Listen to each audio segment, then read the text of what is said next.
Hey, do you have any ice, dude? Oh, I left my shit out in the car. Oh, you did? Yeah. I do have some You ice. can have your drink. Yeah, dude, I got actually. Well, I got all kinds of shit in the car. I just need to go grab it. But that's all right. Good. All right. Okay, that's fine. Would it be better to? You can if you Give me a clap. Okay. Will. Are you recording audio? Yeah, I like to record audio a little bit before so I can capture some, genuine gold moments at the beginning. Go ahead and give me a clap. You mean 3, 2, 1. You talking to me? I'm talking to you. This is talking to me, talking to you. And I got Nathan Whitt, and he brought me this delicious. It's a Moscow meal, right? That's a Kentucky mule. Kentucky meal. Bourbon and ginger beer. If it was a Moscow, it'd be vodka. Ah, so that's the difference. It's bourbon. Cheers Kentucky to you, bourbon. buddy. Cheers, man. Well, thanks for coming out, man. I appreciate it, really. I'm excited about it. We've had a fun couple of days already, and Yeah, you was telling me a little bit about it. You guys went to this sweet mining town. Was that what I was hearing? literally, it's an abandoned old mining town, Shawnee, Ohio, and Black Diamond. There's a crazy story behind it all, but yeah, fun gig. So what? You have to play a gig out there, do some music. We did. Yeah, there's start for entertainment out in the boonies. So if it's an abandoned mining town, like how did you do a gig and a party out there? They turned an old bank into a really cool tavern, and they're making their own beer, Black Diamond. It's pretty awesome. It's about halfway between Athens and Columbus. Okay. Right? Mm-hmm. A little closer to Athens. I'm not here. But Hey really, there. really cool. You're not supposed to be here? No, he's there. Just he's scared of being the background guy. We're casual here, Josh. It's okay. I talk to Caden all the time. Like, I ask him questions about my life that I don't know, and then he answers. Do you remember? Yeah. I do it all the time. He's like my little memory bank I pull out. He's not here today though, so. We love Caden. Yeah, we love Caden. Oh, which there's a sweet ass music video you guys did. He helped you guys with you and Josh, and you went down into Kentucky, the mountains, and the hills of Kentucky, and the caves. Mm-hmm. This is what I know you for the most part.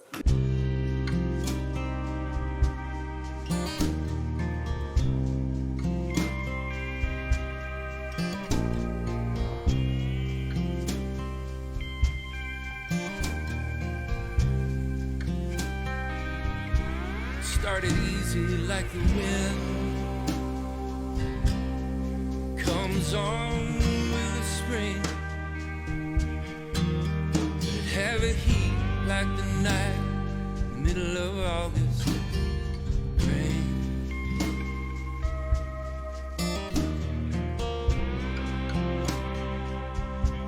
Was a thirsty summer day.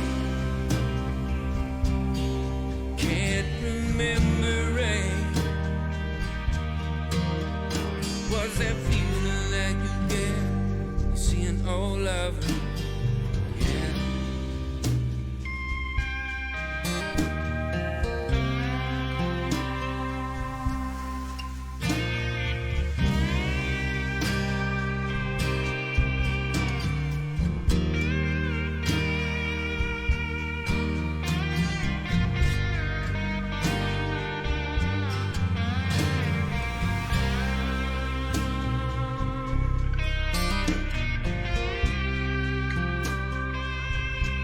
It was rusty like a nail, driven straight into your heart. There's only one thing now for certain, it's gonna leave a scar.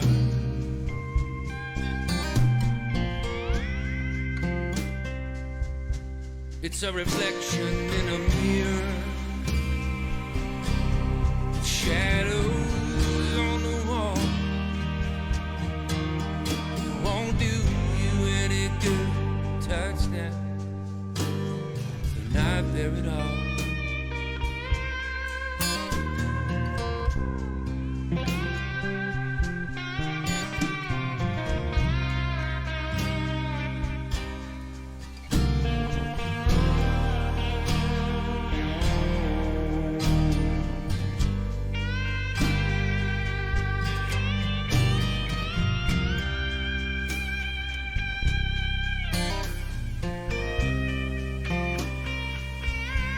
It's a guitar in its case. It ain't been played in years. That bitter aftertaste, love in your mouth won't disappear.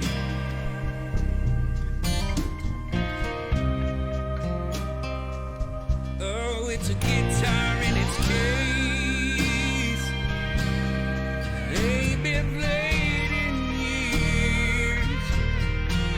That bitter aftertaste, love in your mouth won't disappear.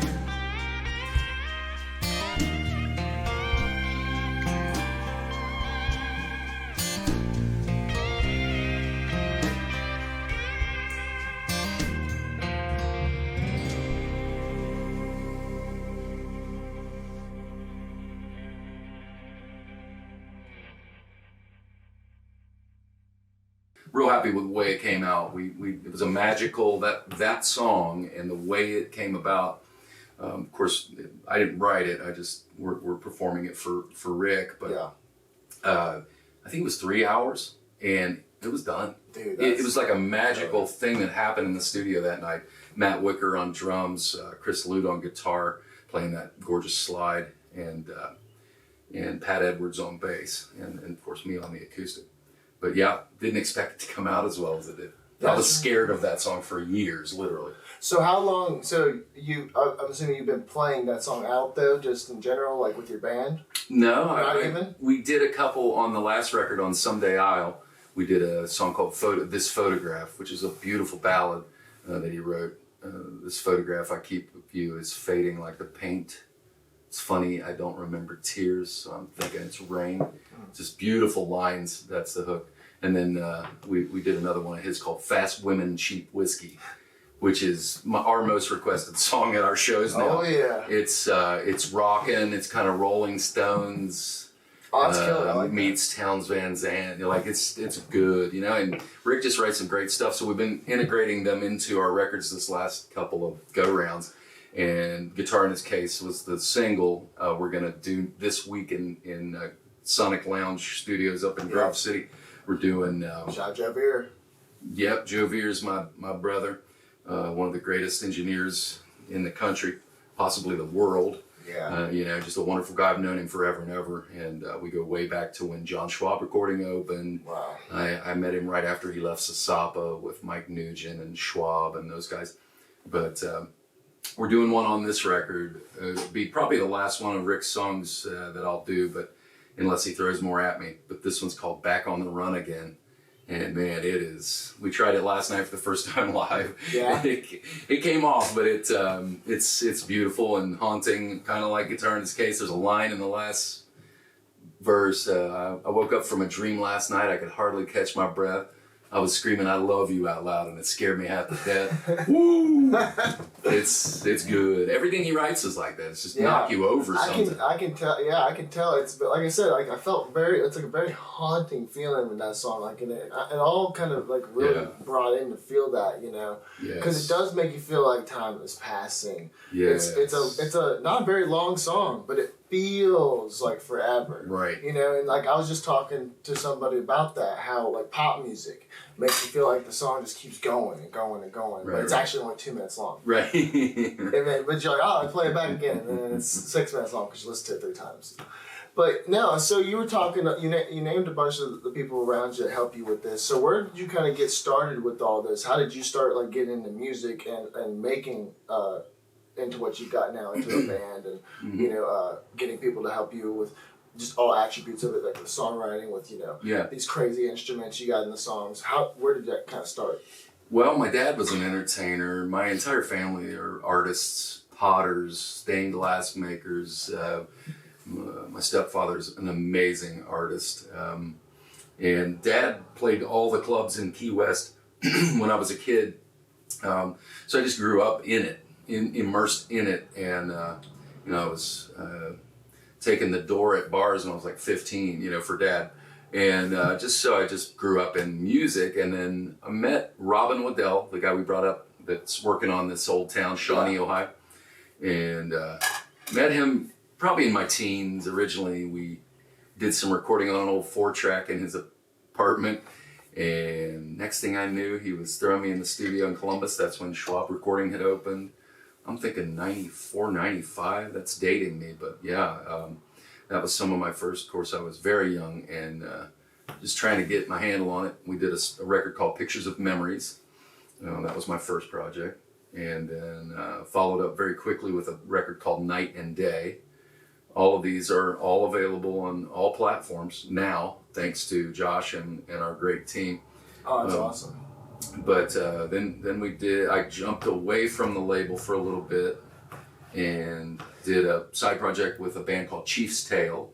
We traveled the country, played over 40 states and all over the country. We're on the road with, you name it, Dave Matthews, Hootie and the Blowfish back then. That's killer. Blessed Union of Souls, Melissa Etheridge, War. We did shows with War. Those guys were amazing. old classic rock. Yeah. Lowrider. Yeah. Opening for them was like such a treat. I opened for Kansas a couple times. Dude, that's killer. We had a couple top 40 singles in the 90s there. Well, 98. Shadow Jumpin' broke the college charts in the top 40. And then in 2000, a song called Charade, which was on the Chief's Tale record originally, broke top 40 in 2000. And then I went back to the label. Chief's Tale kind of fell apart. If you've ever been in a band, you know how hard that is to keep a band alive. So, but they're all great guys. Billy McCarthy went on to do great things. He's Billy Rock Band in Cincinnati, and Rob Fugate is house sound for all the great bands in the area. Well, national acts, frankly. He's been on the road with all of them. And then Alex Lush, an amazing musician. The Newbies, you've heard of the Newbies? Yeah. Actually, I've watched them play before. Yeah. So all those guys went off, did their own thing too. And then I went back and did The Tale, and then we did Combustible.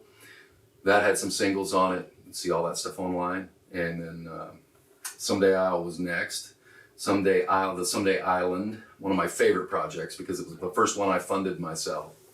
So your first thing you actually this is mine. Yeah. And this is so that's a really, really big transition. So you went from having a record label and charting songs and stuff like that to developing your own independent kind of movement into your own team. So how did you end up formulating that? And how hard was it to really piece that together by yourself? Because a lot of people don't really understand the steps to take to make things like that happen.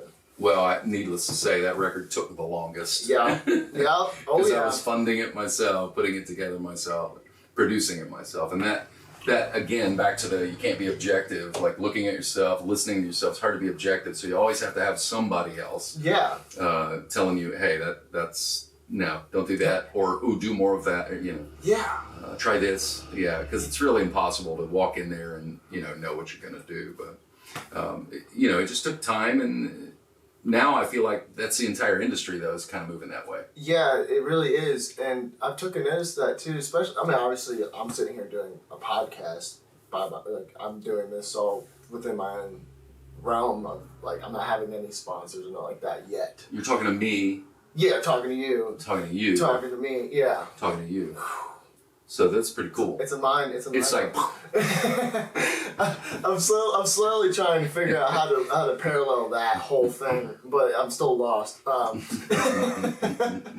no, it is. It's people are starting to really take control of how their content is created and released and formatted. So you can all this different stuff that I seen growing up in the 90s. I can do and make and put into my own stuff, but make it mine. You know what I mean? And I feel like people are starting to be more creative and decide to do that instead of just letting people make decisions for them.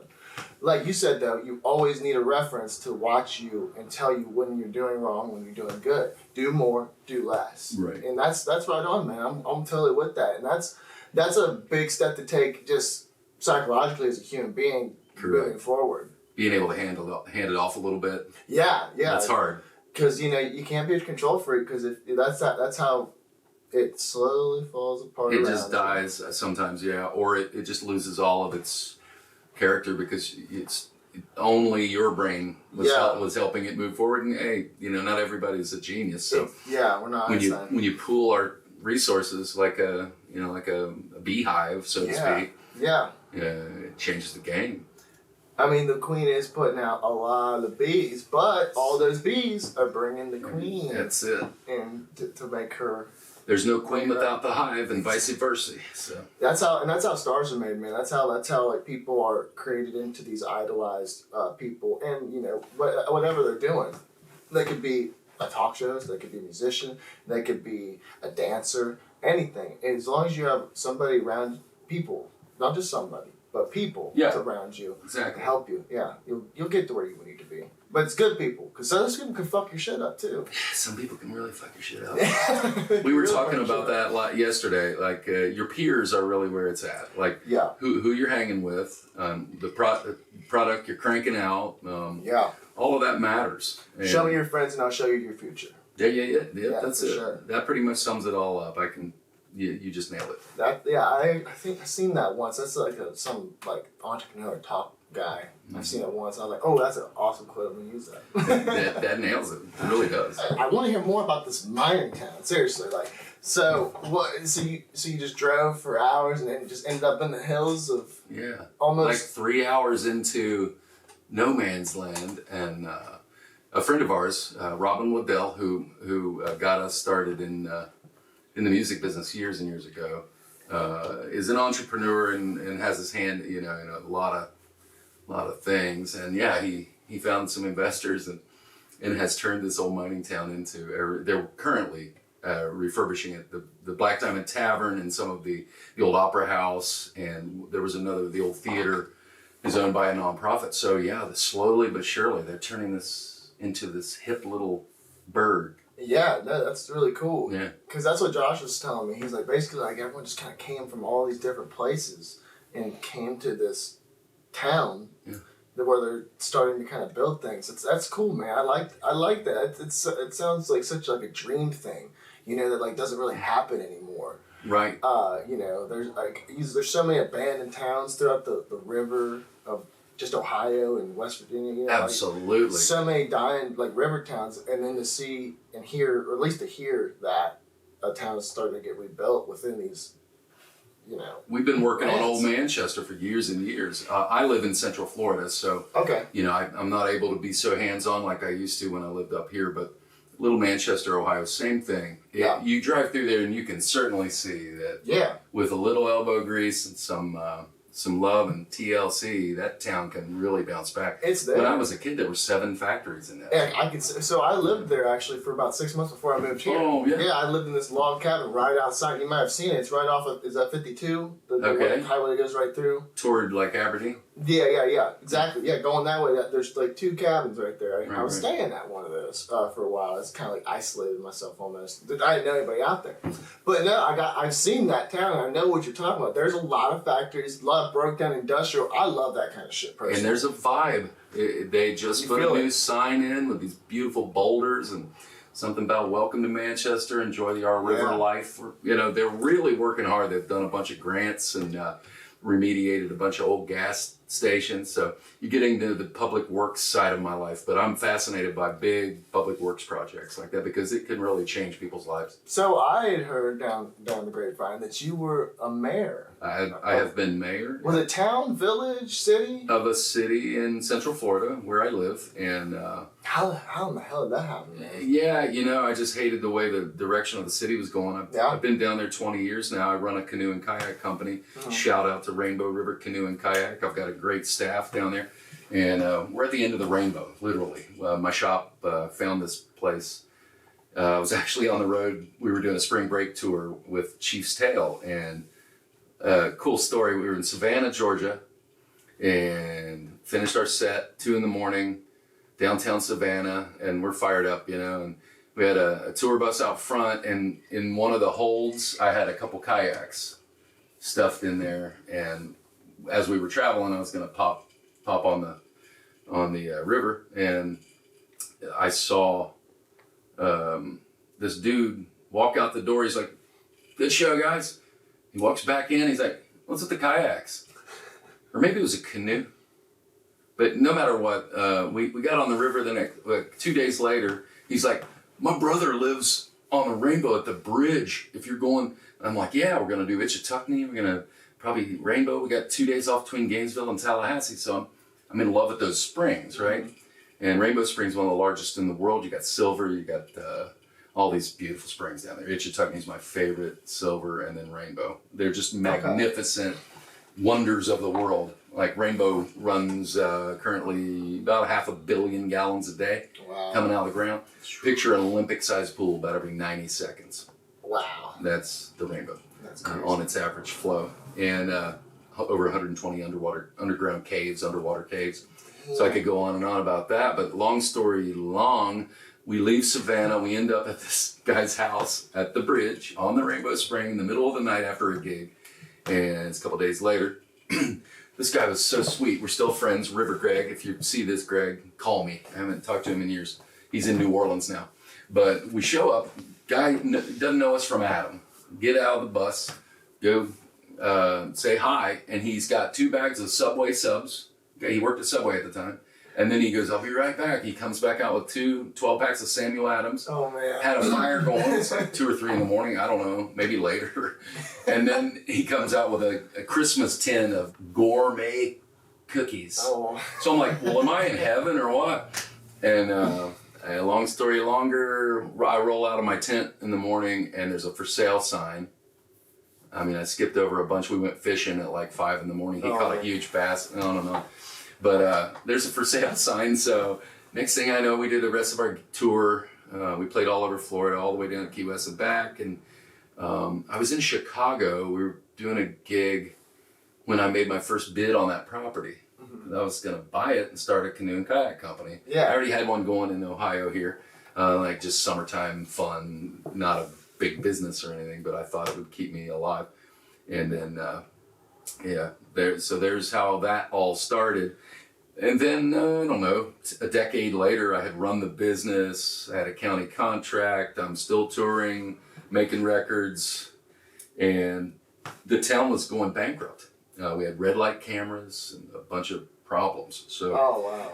So a group of friends and I got together and I ran and won. That's So dude, I was mayor for 4 years. That's a dream, and I love the long story long answer. That's the way to do it, because that really put my mind around it. So you were just traveling, looking at these different. You were just enjoying nature, and you're like, man, this is so beautiful. And then just kind of property opened up there, so you just snagged it, created a business there. Actually, I didn't buy that one. Oh, a different one. Mm-hmm, because it was going to limit But you me. bid on that one. I did bid on it, So- and then I also found out that the county needed shuttle service. I had that shuttle service contract. I won it in 2001. We started in 2001 shuttling for the county.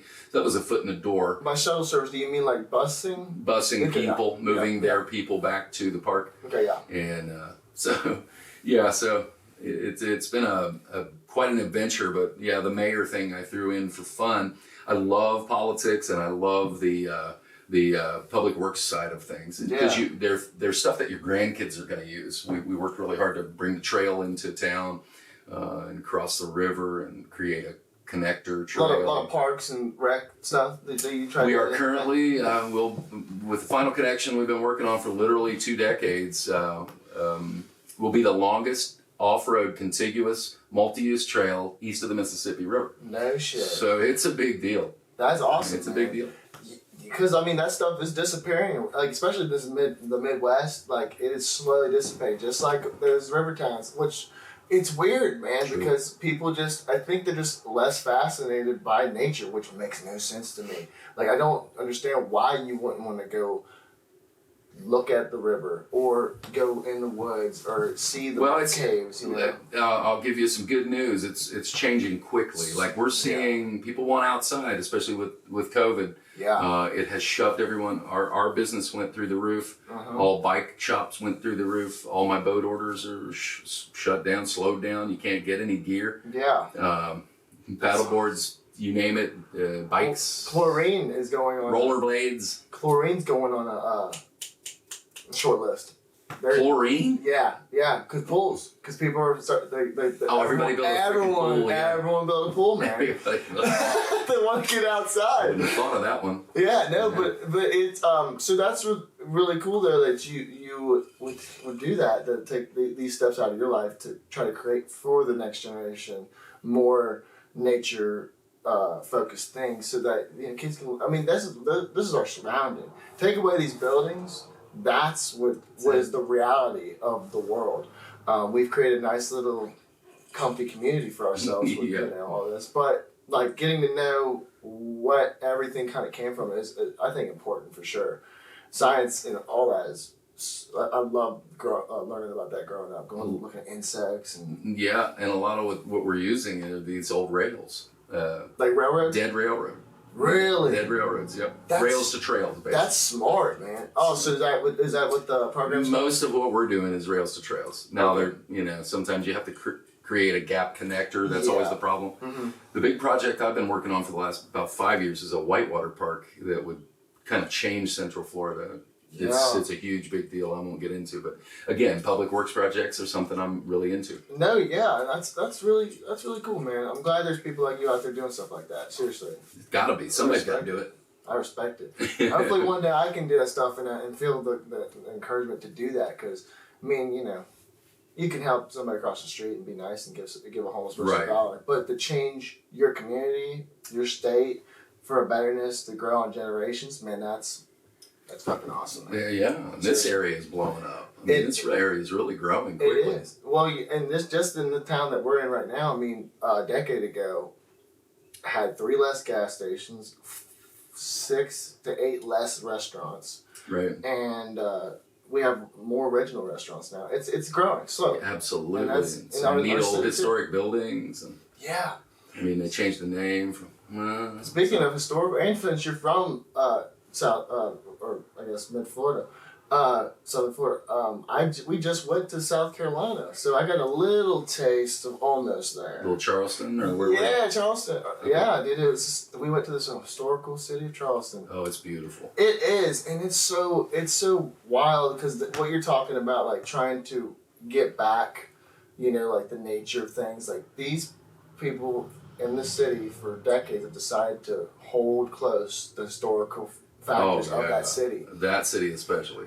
They just live for that there. Savannah's the same way. That I feel like there's some spiritual connection with me in Savannah now because of I just meet this guy randomly. He writes his brother's name on the back of a matchbook, and my life has changed forever. That's wild. So. And those little moments like that in life, you don't ever see them coming, but when you do take them, and then you notice them later, doesn't that just make it that much better? You took the moment to think about, hey man, maybe I should just kind of think about this. It's kind of cool, like. Well, I needed something to fund my music habit, That's really what somebody needs to fund my podcast habit. Somebody needs to fund it. So that's how I've always seen it. I don't do music for the money, but of course the money is necessary. But I always thought if I could find a way to fund it and do it for the right reasons, I think it's going to be a snowball, and we are kind of seeing that here lately. It just feels like the time is right. There's something really exciting happening with the music, so I'm excited about it. I agree, man, 100%.